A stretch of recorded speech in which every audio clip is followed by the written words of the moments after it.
नमस्कार साथियों, UPSC Hindi warrior में आप सभी का स्वागत है। जैसा कि आप सभी जानते हैं कि यूपीएससी का प्रीलिम सब नज़दीक आ रहा है, तो इसी से रिलेटेड ये क्लास है। तो इसमें बहुत सारे स्टूडेंट्स हैं जो अलग अलग फेजेस में होंगे, क्योंकि अब यूपीएससी प्रीलिम्स को कुछ ही महीने बचे हैं। दिसंबर चल रहा है और फेब में आपका नोटिफिकेशन आ जाएगा, उसके जस्ट बाद प्रीलिम्स आ जाएगा। तो पता ही नहीं चलेगा वो टाइम कब निकल जाएगा। सडनली लगेगा कि बहुत जल्दी टाइम निकल रहा है। तो कहीं ना कहीं आपको इस चीज़ के लिए शायद मुझे लगता है कि बहुत सारे स्टूडेंट्स जो है सीरियस भी हो गए होंगे, और कुछ लोग हो सकता है जिनकी तीसरा या चौथा अटेम्प्ट हो, वो मे बी थोड़ा मेंस को वाइंड अप कर रहे होंगे और उसके बाद प्रीलिम्स में जस्ट सेट हो जाएंगे, है ना। तो इस समय हम जो बात करने वाले हैं वो बहुत ही इंपॉर्टेंट टॉपिक है, क्योंकि हर एक व्यक्ति टाइम के हिसाब से चेंज होगा उसका माइंडसेट यूपीएससी प्रीलिम्स को लेकर। कि कई लोग सोच रहे होंगे कि हमारा निकल जाएगा, क्योंकि अभी टाइम है भी, तो ऑप्टिमिज्म तो होगा ही अंदर। पर लेकिन जैसे जैसे टाइम बीतता है ना, तो क्या होता है कि हम फैब के आसपास आते आते आपको थोड़ा सा डाउट क्लियर, थोड़ा डर लगने लगेगा। तो बाद जब मई आएगा तो आपको थोड़ा ज़्यादा डर लगेगा। उसके बाद जब लास्ट के 8-10 दिन मिलेंगे ना, तो हो सकता है ऐसा भी लगे आपको कि 2 दिन और मिल जाते तो शायद मेरा निकल जाता। ऐसा मतलब वहाँ पे 22 तारीख को ये फील कर रहे हो काश 2 दिन डिले हो जाए, एग्ज़ाम 4 दिन डिले हो जाए। तो ऐसा फेस अमूमन सभी के साथ में होता है, इसलिए मुझे ये जनरल टेंडेंसी पता है, मेरे साथ में भी होता था। तो मैं इसी लिए आज ये बहुत ज़रूरी एक क्लास सेशन ले रहा हूँ, ताकि आप लोगों को वो जो डर है उसकी तैयारी आप पहले से ही कर लें, और उसके लिए आप पहले से प्रिपेयर्ड रहें। यानी कि वहाँ पे आपको रिपरकशंस नहीं फेस करने पड़े, कोई दुविधा फेस नहीं करनी पड़े प्रीलिम्स के टाइम पर, है ना। तो उसके लिए आप मैक्सिमम आपकी स्ट्रैटेजी से रिलेटेड या किस तरह से चीज़ों को लेके आगे बढ़ना है, इससे रिलेटेड हम आज के इस सेशन में बात करेंगे। ठीक है, स्टार्ट करते हैं अभी, है ना। तो बहुत सारे स्टूडेंट्स के मन में ये डाउट रहता है, इतनी पढ़ाई करी थी, इतना नॉलेज था, लेकिन फिर भी प्रीलिम्स नहीं हुआ। इसका रीज़न बहुत सिंपल सा है कि यूपीएससी हार्डवर्क और नॉलेज के अलावा स्ट्रेटजी का भी एग्ज़ाम बनता जा रहा है। तो ऐसे में जो टॉपर्स और आम स्टूडेंट के बीच में क्या फ़र्क रह जाता है, हम उसकी बात करेंगे आने वाले सेशन में, मतलब अभी सेशन में। तो देखिए स्टार्ट करते हैं। देखिए क्या होता है कि टॉपर्स जो होता है वो, और एक एवरेज स्टूडेंट्स में क्या फ़र्क होता है, वो हम सबसे से पहले समझ लेते हैं। ठीक है, तो क्या होता है कि जो टॉपर होता है वो मुश्किल से 10 से 15 क्वेश्चंस का ज़्यादा सही कर देता है देन कंपेरेटिव टू एक एवरेज स्टूडेंट जिसका प्रीलिम सिलेक्ट नहीं होता है। वो दोनों स्टेज पर होते हैं, लेकिन 15 से 20 क्वेश्चन का फासला होता है, हो जाता है। लेकिन मैं आपको ये बता दूं कि ये जो फासला होता है नॉलेज का कम, स्ट्रेटेजी का ज़्यादा होता है। क्यों होता है? क्योंकि आजकल यूपीएससी का जो पैटर्न है लगातार टेंडेंसी बदलती जा रही है। इसकी वजह से जो ये है प्रीलिम्स क्वालिफाई करना है ना, तो आपको एक प्रॉपर स्ट्रेटजी के साथ मूव करना चाहिए, और वो यहीं से ही स्टार्ट होता है। यही जो वॉल है वो आपको डिफरेंशिएट करती है कि टॉपर आप क्या प्रीलिम्स क्वालिफाई होगा कि नहीं होगा, है ना। एक नॉर्मल स्टूडेंट इतना तो इसको कर ही लेता है, लेकिन ये 40 से 45 क्वेश्चन का। लेकिन क्या होता है कि ये जो टॉपर है 55 से 65 तक जाता है, वो श्योर हो जाता है कि मेरा सिलेक्शन इस बार प्रीलिम्स में होने वाला है, और अपनी मेंस की प्रिपरेशन को अच्छे से स्टार्ट कर देता है। ठीक है, तो हमें इसी श्योरिटी के लेवल पर अगर आना है, तो ये फासला किस तरह से तय होगा, हम इसी के बारे में अभी बात करने वाले सेशन में। देखिए यूपीएससी जो पहले क्या होता था कि फैक्ट का एग्जाम होता था, ज़्यादातर फैक्ट यूपीएससी के एग्जाम में आते थे और उससे निकल जाता था। लेकिन अब धीरे धीरे यूपीएससी अपने आप को इवॉल्व करता जा रहा है लगातार। तो अभी फैक्चुअल से ज़्यादा ये एग्जाम जो है थिंकिंग का बन चुका है। जितना ज़्यादा आप लॉजिकल थिंकिंग कर पाएंगे वहाँ पे, तो आपके मैक्सिमम चांस होंगे आप वहाँ पे जो है सिलेक्ट हो सके यूपीएससी के प्रीलिम्स में। तो ये बहुत ज़रूरी चीज़ है। और आउट ऑफ द सिलेबस चीज़ें आ रही हैं आजकल, मतलब सीधे सीधे सिलेबस से डायरेक्ट लिंक नहीं होता है, और वो आउट ऑफ द सिलेबस के लिए आपको पहले से तैयार होना पड़ेगा, है ना। ये कोई मतलब चांस का गेम नहीं बचा है कि चांस का एग्जाम बचा है कि आप तुक्का लग गया तो निकल गया। ये गलत बातें हैं, ये मिथ है, इनसे आप एकदम दूर रहिए। ऐसा नहीं है। यूपीएससी प्रीलिम्स स्ट्रेटेजी का एग्जाम बन चुका है। जितना ज़्यादा स्ट्रेटेजाइज करके या अपने आप को वेल प्रिपेयर करके आप जाएंगे वहाँ पे, आपके सिलेक्शन के चांसेस ज़्यादा हो जाएंगे। ठीक है, तो ये आपको करना है। इसके अलावा अब क्या होता है कि यूपीएससी में जो मेमोरी बेस्ड प्रिपरेशन, जो मैंने पहले भी बताया, इरेलेवेंट होती जा रही है। यानी कि कहने का मतलब आप जितने ज़्यादा फैक्ट पढ़ेंगे जरूरी नहीं वो वहाँ काम आए, उन फैक्ट्स को यूज़ करना आना चाहिए। वो आपको स्ट्रेटजी डेवलप करके, है ना, थोड़ा सा बहुत सारी टेक्निक्स होती हैं उस चीज़ को डेवलप करने की। इवन मैं जब प्रिपरेशन में आया था तो मुझे भी ऐसे ही लगता था कि यार याद करने से चीज़ें होती होंगी, तो मेरा उस टाइम पहले अटेम्प्ट में नहीं हुआ।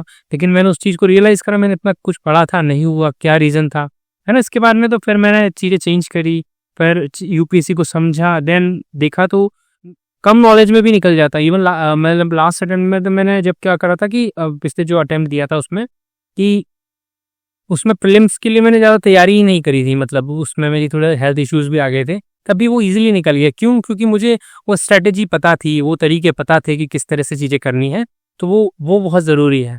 इसके अलावा देखिए इसका समाधान क्या है, वही उसी चीज़ पर हम बात करने वाले हैं कि अगर ये यूपीएससी इवॉल्व हो रहा है, दिन ब दिन अपने आप को चेंज करता जा रहा है ना, मेमोरी बेस्ड प्रिपरेशन काम नहीं कर रही है, तो उसके लिए क्या करना चाहिए? तो इसके लिए सबसे ज़रूरी चीज़ है आप लॉजिकल गेसिंग करें, है ना? मतलब आपको कुल मिला के हम पूरी स्ट्रैटेजी आपको बताएँगे।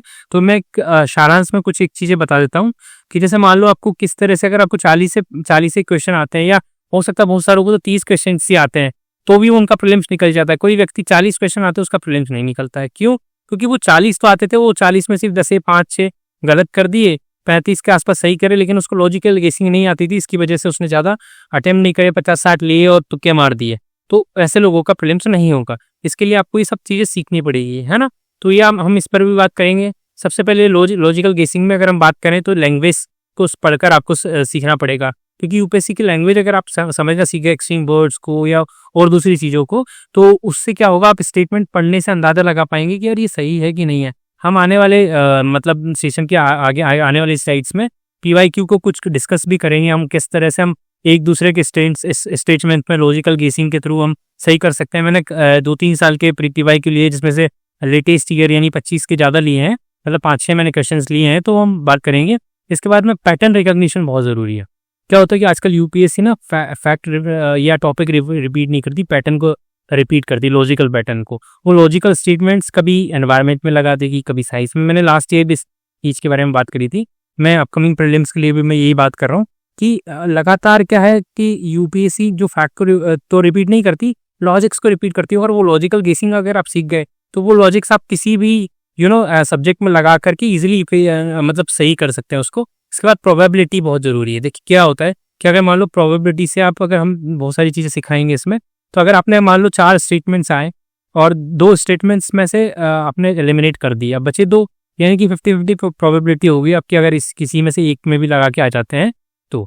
अब हम आपको इसमें बहुत सारी चीज़ें सिखाएंगे। अगर जैसे कि मान लो 40 क्वेश्चन में हमने 50-50 करना सीख गए, मान लो मैं भी आपको 1-2 में बताऊंगा 50-50 का किस तरह से 50-50 काम करता है। अब मान लो 40 क्वेश्चंस में से अगर आपने 50-50 करके लगा के आ गए, तो इसमें से चांस है कि 20 सही हो जाएंगे बहुत इजीली, मतलब प्रोबेबिलिटी है होंगी, है ना? और 20 गलत हो गए, हो सकता है 30 सही हो जाए, 10 गलत हो सकता है 15 के आसपास सही हो जाए, या मतलब 25 गलत हो जाए, तो भी आप हर जगह से फायदे में है। और वैसे तो चांस तो ये 20 सही 20 गलत, जो अगर एक्चुअल प्रोबेबिलिटी की माने तो। अब 20 सही होंगे और 20 गलत होंगे, तो 20 गलत के यानी कि आपके 1/3, यानी कि अपन मान के चलते हैं 7 क्वेश्चन इसमें से रॉन्ग हो जाएंगे, है ना? तो अब आपके नेट कितने राइट हो गए? 13 यानी मल्टीप्लाइड बाई 2, यानी कि 26 नंबर आपने यहाँ पे एक्स्ट्रा गेन कर लिए, है ना? अगर आप प्रोबेबिलिटी लगा के आए। अब मान लो आप नॉर्मली अगर 30 सही करके आते हैं एकदम, कि आपको 30 ही आ रहे थे, और बाकी में अगर हमने आपको सिखा दिया प्रोबेबिलिटी इंप्रूव करना, आपको लॉजिकल गेसिंग के थ्रू किस तरह से आप 50-50 कर सकते हैं। अब मान लो 30 क्वेश्चन सही करके आ रहे थे, और ये भी 26 नंबर यहाँ से आगे, 60 नंबर यहाँ से आगे, और 60 और 26 कितने हो रहे हैं? 86 नंबर, है ना? और ये तो मैंने एक मिनिमम बताया है आपको कि मिनिमम लेके चला है कि 40 ही होंगे। हम आपको इतना कुछ सिखाएंगे कि बहुत सारे इसमें से भी जो है, आप बहुत सारी लैंग्वेज के थ्रू इसमें से भी ज़्यादा से ज़्यादा 20 से भी ज़्यादा सही कर पाएंगे, ये भी हम आपको सिखाएंगे इसमें। तो बहुत सारी चीज़ें ऐसी होती है जो काम करती हैं, तो आप इस तरह से आप लॉजिकल गेसिंग करना सीखेंगे इसमें। इसके अलावा देखिए लॉजिकल गेसिंग को हम एक सिस्टमेटिक रिपीटेबल के अलग अलग सेक्शंस में, अलग अलग सब्जेक्ट्स में उसको अप्लाई कर सकें, हम इस तरह की टेक्निक और मेजरेबल स्किल बनाना चाहते हैं। तो ये हमारा इसमें मकसद है। और अब हमारा जो तरीका है वो भी आप समझ लीजिए। देखिए मार्केट में क्या होता है कि लॉजिकल गेसिंग को जो है मतलब कि तुक्के की तरह बताया जाता है, ठीक है? वो बहुत बार क्या होता है, मोटिवेशनल टिप्स के रूप में यूज़ करते हैं कि जो दूसरे लोग होते हैं वो, हम वहाँ पे ऐसा नहीं करेंगे। हम सिस्टमेटिक एल्गोरिदम के तौर पे आपको इसको डेवलप करवाएंगे। सेकंड, हम रीजनिंग सिखाएंगे कि ऐसा हुआ तो क्यों हुआ, ताकि रीजनिंग सीखने से क्या होता है कि अगली बार जब वो पैटर्न रिपीट होता है ना, तो आप इजीली समझ पाए कि ये वो वाला पैटर्न था, यहाँ भी अप्लाई हो रहा है, और इजीली आप उसको समझ भी पाएंगे और लगा भी पाएंगे। अगर पैटर्न चेंज भी होता है तो आप वो लैंग्वेज के थ्रू उसको समझ पाएंगे कि यार ये तो वही वाला पैटर्न था, बस थोड़ा सा चेंज कर दिया यूपीएससी ने। जैसे 2022 में क्या हुआ था कि यूपीएससी ने वो जो 1 ओनली 1 ओनली 2 ओनली 3 इस तरह ओनली 4 करके इस तरह से ऑप्शंस देने चालू करे थे। तो वहाँ पे इस तरह के 6 क्वेश्चंस आए, आप जाके गिन भी लीजिएगा। तो मैंने जब वो प्रीलिम्स दिया था तो 6 के 6 ही मैंने मात्र 1 मिनट में वो पैटर्न समझ के टिक कर दिए थे और 6 के 6 ही राइट निकल गए थे, है ना? शायद एक हाँ 6 राइट निकल गए थे। तो मैंने सीधे मतलब 10 नंबर एक साथ छोड़ दिया था मैंने, मे वो तो बिल्कुल थोड़ा सा अलग आया था। तो 5 क्वेश्चन अटेम्प्ट करे थे, 5 से 5 मेरे सही हो गए थे और 10 नंबर आ गए थे वहाँ से। तो इस तरह से आपको करना सिखाया जाएगा। इसके अलावा बैक फ्रेम्बर्स को भी आपको सिखाया जाएगा। और क्या मतलब ये नहीं, यहाँ पे नहीं फोकस कर, मतलब यहाँ पे क्या लाइक थिंकिंग प्रोसेस होगी। हम लोग क्या है 2022, 23 और 24 के पेपर को लाइव क्लास में डिस्कस करेंगे, है ना? तो ये मास्टर क्लास होगी हमारी, उसमें हम आपको आपके साथ सोचेंगे, हम आपको खुद को मतलब लॉजिक्स को यूज़ करना सिखाएंगे। और उसके पहले के पेपर्स के आपको जो है जो 15 से लेके 21 तक के, अब 21 तक के, उसमें आपको प्रॉपर PYQ क्लासेस भी मिलेंगी। तो वो हम सिखाए रहेंगे, हर सब सवाल के हम कि ऐसा क्यों हुआ वो दिखाएंगे। इसके अलावा क्या सही है, लोग इस पे फोकस करते हैं मार्केट में, हम स्किल डेवलपमेंट के तौर पर इसको सिखाएंगे, ना कि केवल एक्सप्लेनेशन करेंगे, है ना? तो ये तो है ही। इसके अलावा एक 6 स्टेप जर्नी होगी आपकी, इसमें कन्फ्यूजन टू कॉन्फिडेंस होगा। वो कैसे होगा वो भी मैं आपको आगे बताऊंगा कि किस तरह से ये कॉन्फिडेंस आपको एक्स्ट्रा मदद करेगा वहाँ पे एग्जाम में कॉन्फिडेंट होने में, है ना? Confusion to confidence. तो सबसे पहली चीज़ जो होगी वो होगा फाउंडेशन, है ना? हम पहले फाउंडेशन डेवलप करेंगे इसका, कि मैंने जैसा कि आपको बताया कि फाउंडेशन किस तरह से डेवलप करेंगे। हम सबसे पहले क्या करेंगे कि लास्ट में जो 15 से लेके 22 तक की PYQs हैं उनको करेंगे, तो वो एक फाउंडेशन के तौर पे काम करेगा।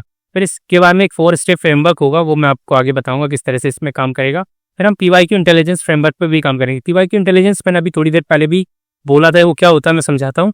कि आजकल UPSC क्या होता है, फैक्ट रिपीट नहीं करती है, उसकी जगह पे क्या होता है वो लॉजिक रिपीट करती है। तो उससे ही हम PYQ के थ्रू वो इंटेलिजेंस डेवलप करेंगे, इंटेलिजेंस फ्रेमवर्क होगा वो पूरा। तो उसके थ्रू क्या होगा कि आप चीज़ों को ईजिली मतलब लॉजिक्स डेवलप कर पाएंगे, और जो एज ए जो एलिमिनेशन की टेक्निक को बहुत अच्छे से मतलब डेवलप करके उसको सीख पाएंगे, ताकि आप अगर पैटर्न चेंज भी हो तो उस इंटेलिजेंस के दम पे किस तरह से चीज़ें करी जाती हैं, है ना? वो चीज़ें तो वही रिपीट होती है। मैं भी दिखाऊंगा आपको कुछ के मैंने ऐसे एग्जाम्पल भी लिए हैं कि किस तरह से चीज़ें कंपेयर करी जाती हैं।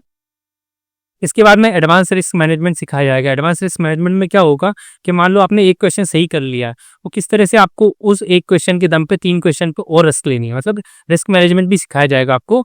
तो 3 क्वेश्चन पे आप रिस्क लेंगे, उसमें भी आपको बहुत सारी चीज़ें सिखाई जाएंगी कि किस तरह से इन 3 क्वेश्चन में से भी राइट करने हैं, है ना? तो एक मतलब क्या होता है UPSC में, अगर एक क्वेश्चन सही कर दिया तो 3 क्वेश्चन अगर आप गलत भी कर देते हैं तो क्या होता है कि वो 0 मार्क्स आते हैं, यानी कि 1/3, 1/3, 1/3 माइनस मार्किंग होती है ना। तो हम इस UPSC की इस माइनस मार्किंग को एज अ जो है पॉजिटिव तरीके से यूज़ करना सीखेंगे, है ना? कि आपने एक क्वेश्चन सही कर दिया, आपको पता है कि ये मेरा क्वेश्चन सही है ना? वो भी हम बताएंगे। फिर इसके बाद में 3 क्वेश्चन पे आप उसके एवज में रिस्क लो, है ना? अगर उसमें से अगर मान लो एक भी सही हो गया, एक सही हो गया, 2 गलत हो गया, या फिर 2 सही हो गए, अगर हम और भी अच्छे से तरीके से जाएं, और एक गलत हो गया, तो आप ओवरऑल प्लस में रहेंगे ना। इन दोनों केसेस में आप प्लस में रहेंगे। तो हम ये भी सिखाएंगे कि किस तरह से रिस्क को मैनेजमेंट करा जाना है, किस तरह से मैक्सिमम अटेम्प्ट लेने हैं, है ना? और हाई लॉजिकल इंडिकेटर्स पे भी हम काम कर पाएंगे, जो इंपॉर्टेंट टॉपिक्स हैं उन पे भी काम करवाएंगे।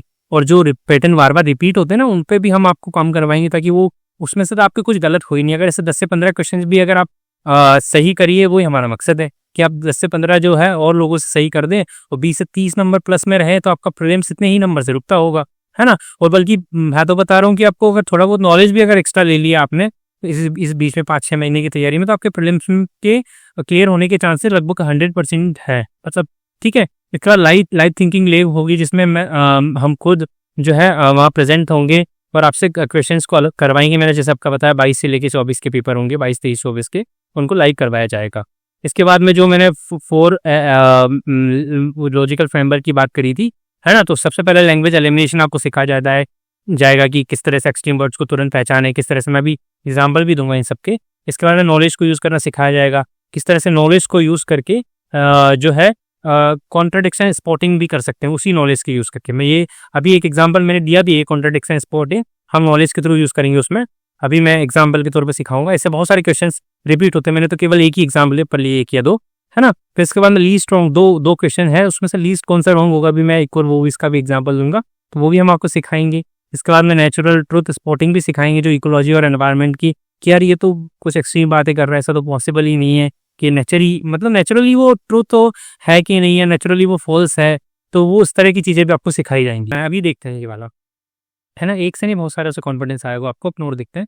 फिर इसके बाद में अगर मान लो इसको सॉल्व करना है आपको, देखिए कभी कभी समाचार माध्यमों में चर्चित सामान्यतः CL20, HMX, LLM 105, मान लो आपको नहीं पता, अपन यहाँ 50-50 भी कैसे जा सकते हैं। मैंने अभी आपको बताया ना 40 क्वेश्चन अगर आपने 50-50 करे तो आपके 13 के आसपास नेट राइट हो जाएंगे। क्यों? क्योंकि अगर आपने 40 क्वेश्चन में 50-50 कर दिया तो इसमें से चांस है कि 20 सही होंगे, 20 गलत होंगे, और 1/3 के हिसाब से 13 आपके नेट राइट होंगे, 26 नंबर आप यहाँ से ले लेंगे।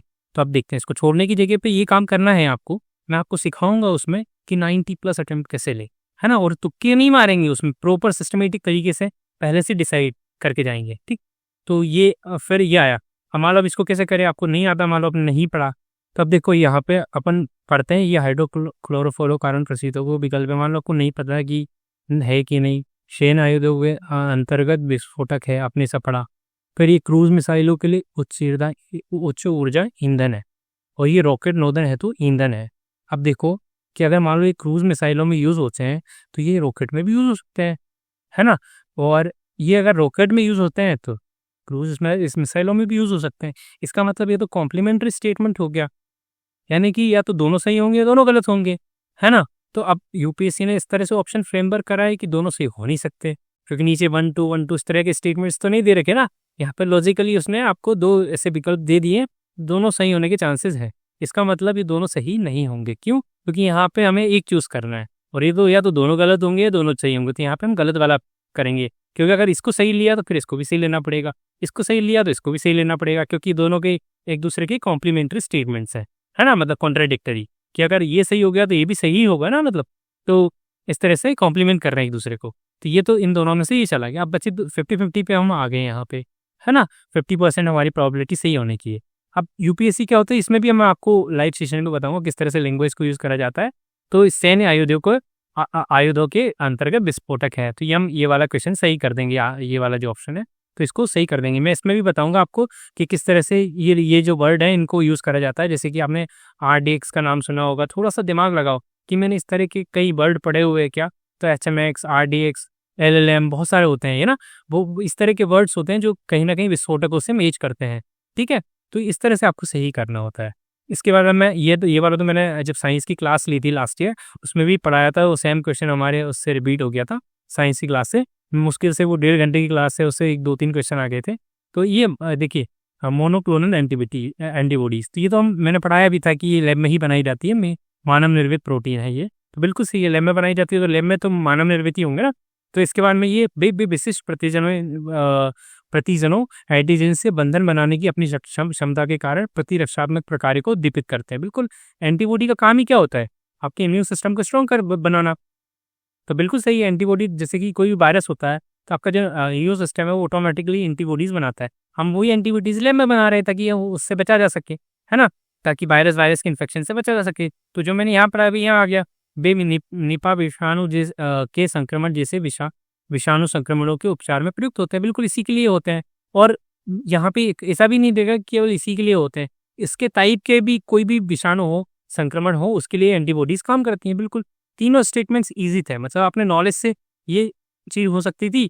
और थोड़ा सा अगर चीज़ें लगाते हैं कि बिल्कुल एकदम इससे ये स्टेटमेंट्स मैच कर रहा है कि हाँ ये अगर ये काम करेगी, एंटीबॉडीज़ के बारे में थोड़ा सा भी आपने पढ़ा है तो वो नॉलेज यहाँ इस्तेमाल कर सकते हो। तो इस तरह की चीज़ें इजी क्वेश्चन आते हैं, है ना। तो हल्का फुल्का थोड़ा सा साइंस के बारे में बेसिक चीज़ें पूछी गई हैं।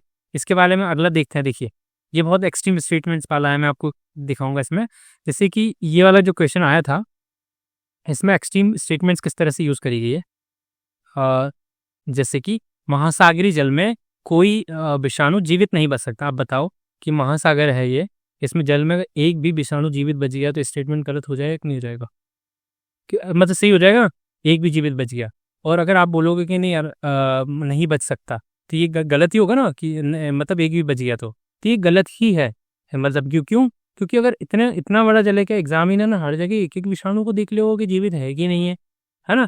वहाँ से कोई विषाणु जीवित है, ऐसे बहुत सारे विषाणु हैं जो महासागरीय जल से मछलियों में जो नॉनवेज खाते हैं उनमें आ जाते हैं, है ना, वायरस वगैरह। आपने चाइना में बहुत सारे केसेस देखे होंगे, बहुत सारे वायरस मछली वछली के थ्रू या फिर ऐसे समुद्री जीवों के थ्रू एंटर करते हैं। क्यों? क्योंकि महासागरीय जल में वो मिलते हैं। तो ये तो गलत स्टेटमेंट है, इस तरह की न्यूज़ में हम कई सारी पढ़ते रहते हैं, है ना? तो बहुत एक्सट्रीम प्रोबेबिलिटीज़ में बताई गई है कि कोई भी नहीं बच सकता, अगर एक भी बच गया तो स्टेटमेंट गलत हो जाएगा, तो ये गलत है ना? तो इसके बाद कोई विषाणु जीवाणुओं में संक्रमित नहीं कर सकता, कितना इस गलत स्टेटमेंट्स है ना?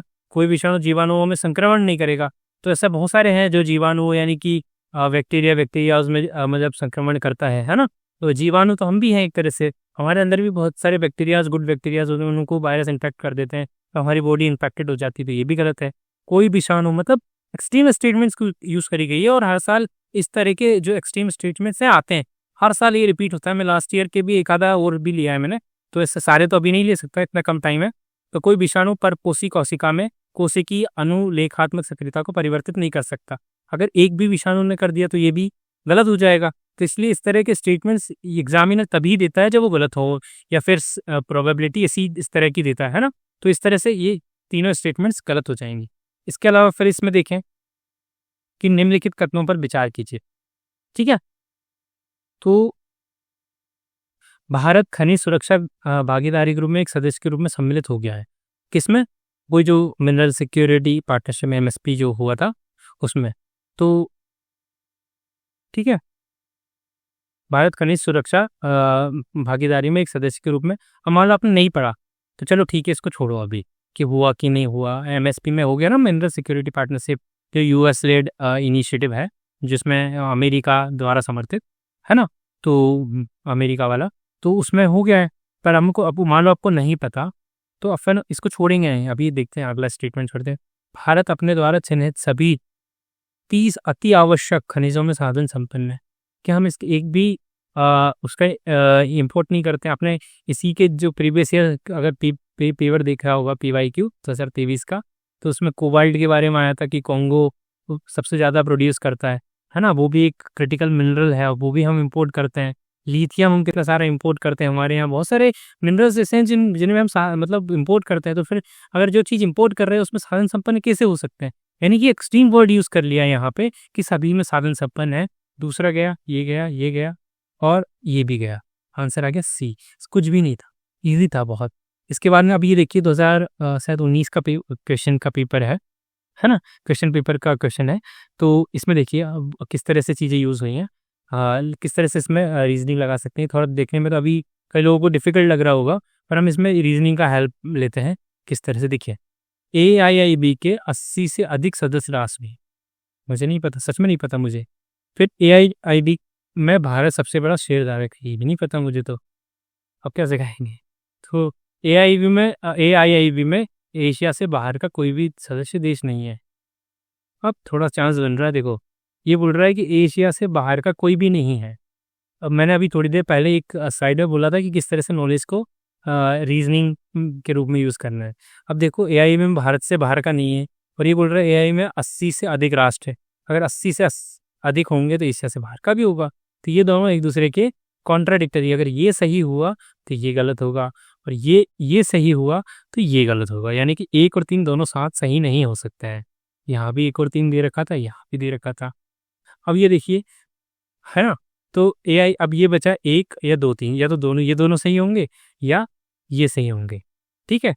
तो फिर देखो एशिया से बाहर का, ये भी एक्सट्रीम स्टेटमेंट्स है और ये फैक्चुअल स्टेटमेंट्स है। और भारत, आपको पता है कि ज़्यादातर चीज़ों में चीन वीन, जिसमें इतने सारे राष्ट्र हो, चीन भी हो, उसमें तो सबसे बड़ा शेयरधारक होता ही नहीं है ना? ये नॉर्मल लॉजिक है। तो आप यहाँ पे केवल 1 पे जाएंगे, तो बहुत ईजी सी मतलब जो है चीज़ है। वहाँ पे जो देखिए, अभी ये क्वेश्चन मैंने आपसे करवाया था, सेम इसी तरह का 2019 में एक क्वेश्चन आया था, है ना? समुद्री कच्छपों की कुछ जातियाँ सार्वभक्षी होती हैं, है ना? तो वहाँ पे हमने नेगेटिव स्टेटमेंट्स को देखा, तो यहाँ पॉजिटिव स्टेटमेंट है, मतलब पॉसिबिलिटी तो है ही। मतलब इतने सारे समुद्री कच्छप होते हैं, तो इतनी सारी प्रजातियों को क्या एग्जामिनर ने देखा होगा एक-एक को जाके सार्वभक्षी होती है कि नहीं होती? एक भी निकल गई तो सही हो जाएगा। तो ये पॉसिबिलिटी वाला है, तो सही है, कोई ना कोई तो हो ही सकती है ना? मछली की कुछ प्रजातियाँ शाकभक्षी होती है, बिल्कुल हो सकती है। हो सकता है कुछ मछलियों की प्रजातियाँ ऐसी हो जो वेजिटेरियन ही हो, है ना? समुद्री स्तनपायी कुछ जातियाँ शाकभक्षी होती हैं, बिल्कुल होती होंगी, तो है ना? उसको पता होगा तभी वो ऐसे स्टेटमेंट्स देता है। फिर सांपों की कुछ जातियाँ सजीव प्रजक होती है ना? तो बिल्कुल चारों स्टेटमेंट हैं, उसमें सभी की तो नहीं बोला, कि सभी जाति या सभी प्रकार को भी, तो ये गलत हो जाता। यहाँ भी सभी लिख देता तो गलत हो जाता, है ना। यहाँ पे लिख देता कुछ भी नहीं होती है, तो ये भी गलत हो जाता, मतलब इस तरह की। लेकिन यहाँ पॉसिबिलिटी दर्शाइए कि एक भी निकल गई तो ये स्टेटमेंट सही हो जाएगा। तो बिल्कुल ऐसी केसेस में हमें जाना चाहिए सही की ओर। तो यहाँ पे चारों स्टेटमेंट सही हो जाएंगे। अगला देखते हैं, कुछ दुर्लभ मृदातव, है ना, सबकी बात नहीं करी यहाँ पे, कुछ दुर्लभ मृदातव रेयर अर्थ मिनरल्स यहाँ पे बात कर रहे हैं, है ना।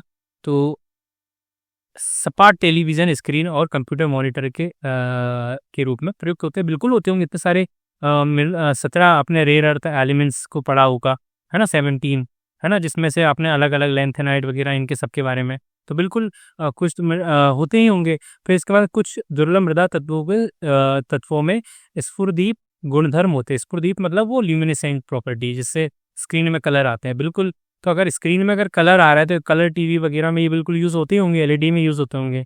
तो बिल्कुल इसीलिए तो ये इतने ज़्यादा इलेक्ट्रॉनिक कंपोनेंट में यूज़ होते हैं, इसीलिए तो इतनी इनकी ज़्यादा डिमांड होती है ना, मतलब कि दुर्लभ मृदा तत्वों की। तो बिल्कुल ऐसा ये दोनों स्टेटमेंट्स सही लग रहा है, और ये भी इसका कॉम्प्लीमेंट्री लग रहा है कि इसको एक्सप्लेन कर रहा है कि क्यों होते हैं, क्योंकि वो ल्यूमिनेसेंट होते हैं, उनमें कलर की प्रॉपर्टीज़ होती हैं, कलर चेंज वगैरह की, कलर टीवी वगैरह में इसीलिए यूज़ होते हैं, अलग अलग कलर्स को दिखाने के लिए, है ना। तो कहीं ना कहीं ये भी सही लग रहा है और ये इसका एक्सप्लेनेशन लग रहा है। तो कहता है 1 और 2 दोनों सही है, तथा 2 मतलब आप नॉर्मली इमेजिन कर सकते हैं कि ऐसा होता होगा, है ना, जरूरी नहीं है। यहाँ पे पॉसिबिलिटी यूज़ करी कुछ, ऐसे एक्सट्रीम वर्ड्स हम आपको बहुत सारे सिखाएंगे कुछ, है ना।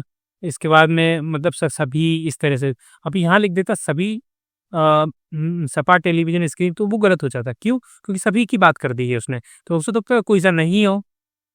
तो इस तरह से जो है एक एक्सट्रीम स्टेटमेंट यहाँ पे एक पॉसिबिलिटी दर्शाई कि इतने सारों में से कोई ना कोई सब होता ही होगा, बिल्कुल। और वो क्यों होता होगा? क्योंकि उनमें ल्यूमिनेसेंट प्रॉपर्टीज होती है। हो सकता है अभी नहीं होता हो तो उस टाइम पे होने लग जाए। तो इसलिए एग्जामिनर हमेशा ऐसी स्टेटमेंट्स देता है जो हमेशा उस कंडीशन में भी आज से 4-6 महीने बाद भी सही हो, है ना, क्योंकि वो करना होता है उनको। फिर इसके बाद में हम देखते हैं कि इस क्लास ये सब सीखने के बाद में आपको क्या फ़ायदा मिलेंगे, लाइट थिंकिंग लैब किस तरह से हमारी काम करेगी, तो वो हम देखते हैं यहाँ पे। देखिए इसमें क्या होगा, हम 22, 23, 24 के प्रीलिम्स के पीवाईक्यूज को लाइक करवाएंगे और हम आपके साथ पे सोचने का तरीका डेवलप करेंगे, है ना। इसमें जो है आपको थिंक अलाउड टेक्निक के थ्रू चीज़ें सिखाई जाएंगी, जिसमें आप हमारे साथ में चीज़ें सीख रहे होंगे और आपकी जो लॉजिक्स होंगे उनको वैलिडेट करेंगे। आप हो सकता है कहीं गलत लॉजिक लगा रहे हो, लेकिन आपको सही लगे, आपको ऐसा लगे कि ये नहीं यार ये तो मेरा लॉजिक सही है, तो हम उसको वैलिडेट भी करेंगे। अगर सही होगा तो सही बोलेंगे, अगर नहीं होगा तो हम मना कर देंगे ये लॉजिक यूज़ मत करना, है ना। क्यों? हम आपको सीखना सिखाएंगे, आपको सोचना सिखाएंगे और आप खुद उसमें डेवलप करेंगे चीज़ों को। इसके बाद में आप इसको जो करने के बाद में इसमें क्या-क्या काम करेंगे हम मैंने पहले भी बताया, अभी फिर से बता देता हूँ कि इसमें जो है हम पीवाईक्यू इंटेलिजेंस को डेवलप करेंगे, है ना, जिसमें मैंने बताया कि यूपीएससी जो है फैक्ट को रिपीट नहीं करता, लॉजिक को रिपीट करता है, वो हम डेवलप करेंगे। इसके बाद में एडवांस रिस्क मैनेजमेंट होगा, कि एडवांस रिस्क मैनेजमेंट भी होगा कि आपको कहीं न कहीं कुछ ऐसी चीज़ों की तैयारी कराएँगे इंपॉर्टेंट टॉपिक्स की, जिससे आप जो है 10 से 12 क्वेश्चन जो नॉर्मली आप करके जा रहे हो उससे एक्स्ट्रा सही करके आएँ, और इस 10 से 12 के एवज में आप 30 से 40 क्वेश्चन पे एक्स्ट्रा रिस्क लेके आएँ। यही हमारा फ्रेमवर्क होगा 90+ अटेम्प्ट करने का। ऐसा नहीं हम पूरा तुक्का मार के और ये सब होगा, हम ये 10 से 12 के थ्रू आपको जो है ज़्यादा से ज़्यादा रिस्क लेने की कोशिश करवाएंगे, है ना। तो ये हम टेक्निक सिखाएंगे वहाँ पे किस तरह से इस चीज़ को यूज़ करना है, और हाई यील्डिंग जो इंडिकेटर्स पे उन पे काम करवाएंगे, जो इंपॉर्टेंट टॉपिक्स होंगे। इससे आप ये 10 से 12 क्वेश्चन एक्स्ट्रा और सही करें। अगर आप वहाँ पे 20 से 25 क्वेश्चन करके जा रहे होंगे, हम 15 क्वेश्चन ऐसे करवाएंगे जो आप वहाँ पे इसमें एड ऑन कर सके। अगर 35 से 40 के पास में जा रहे होंगे तो फिर हम 50-50 और इसे रिस्क मैनेजमेंट सिखाएंगे, जिससे आप 90 से ऊपर क्वेश्चन अटेम्प्ट करके ईजिली जो है प्रीलिम्स को क्लियर कर सकें। और यही होगा कि इस मतलब जो प्रोग्राम को ज्वाइन करने के बाद में आप जो है 15 से 25 क्वेश्चंस को जो है एक्स्ट्रा सही कर सकते हैं, और 15 से 25 क्वेश्चन यानी कि अगर आप एवरेज 18 से 20 भी मान के चलिए तो आपको 40 नंबर का फ़ायदा मिल सकता है ना। इसके बाद में 10 से 15 मिनट आपके सेव होंगे, तब आप जब आपको लॉजिक्स पता होंगे तो आप वहाँ पे टाइम बचाओगे, तो वो आप दूसरे क्वेश्चन में दे सकते हो, जिससे आप ज़्यादा से ज़्यादा अटेम्प्ट कर सकते हो। स्टेबल एक्यूरेसी होगी, आपकी एक्यूरेसी अच्छी हो जाएगी, कन्फ्यूजन कम होगा, रिस्क टेकिंग कैपेबिलिटी बढ़ेगी, कॉन्फिडेंट बढ़ेगा, है ना। टफ पेपर में आपको बहुत एडवांटेजेस मिलने वाला है। लोगों को टफ लगेगा, वहाँ पे आप कम मतलब कट ऑफ जाएगा। मान लो 70-80 के आसपास अगर टफ पेपर आता है ना, 80 तो मान के ही चलो कि अगर इतना भी कट ऑफ जाता है आपका, तो आप अगर वहाँ पे 100 स्कोर करेंगे तो आप इजीली मेंस की प्रिपरेशन पे स्विच कर सकते हैं उस समय, है ना? और इसके बाद में ज़ीरो पैनिक होगा, आपको लास्ट में ऐसा नहीं लगेगा कि मेरे को 2 दिन और मिल जाते, 4 दिन और मिल जाते। ये स्वाभाविक है, आप समय आने पर ही फ़ील करोगे, मुझे पता है। तो आप देख लेना, जब टाइम आएगा तो आप ऐसा फ़ील करोगे कि यार काश 2 दिन, 4 दिन ऐसा फ़ील। लेकिन अगर आपने अच्छे से तैयारी करी तो आपको कॉन्फिडेंटली आप वो नहीं भी मिलेंगे तो भी आप मैनेज कर पाओगे, है ना? इस तरह के पैनिक के साथ एग्ज़ाम में नहीं जाओगे। एटलीस्ट आपको ये विश्वास रहेगा कि चलो यार, मेरे पास में ये चीज़ें हैं, मैं कुछ नहीं, अगर नहीं भी आएगा तो मैं ये तो यूज़ करूँगा ही। तो आपको ये सब भी सिखाया जाएगा, ज़ीरो पैनिक होगा, कॉन्फिडेंटली आप एलिमिनेट कर पाओगे, है ना? कैलकुलेशन के साथ में रिस्क ले पाओगे। अपनी तैयारी को नॉलेज के साथ लॉजिक्स को डेवलप करें, जिससे क्या होगा कि आप वहाँ पे बहुत अच्छे से परफॉर्म कर पाए। एग्जाम डे को डूम्सडे नहीं बनाना है ना? डूम्सडे मतलब प्रलय का काल, प्रलय का दिन, ऐसा नहीं बनाना है। आपको बहुत अच्छे से कॉन्फिडेंटली होके जाना है और आपको श्योरिटी होनी चाहिए कि हाँ, आज मैं जा रहा हूँ, ईजिली हो जाएगा ये। इस श्योरिटी के साथ जब आप जाओगे तो आप ईजिली क्रैक कर पाओगे। तो बस यही है। और आपको अच्छा लगा हो तो हमारी मास्टर क्लास के लिए आप हमसे कॉन्टेक्ट कर सकते हैं, है ना? कमेंट सेक्शन में आप चीज़ों को देख सकते हैं, ठीक है? धन्यवाद, आपको बहुत-बहुत शुभकामनाएँ आपके आने वाले प्रीलिम्स के लिए।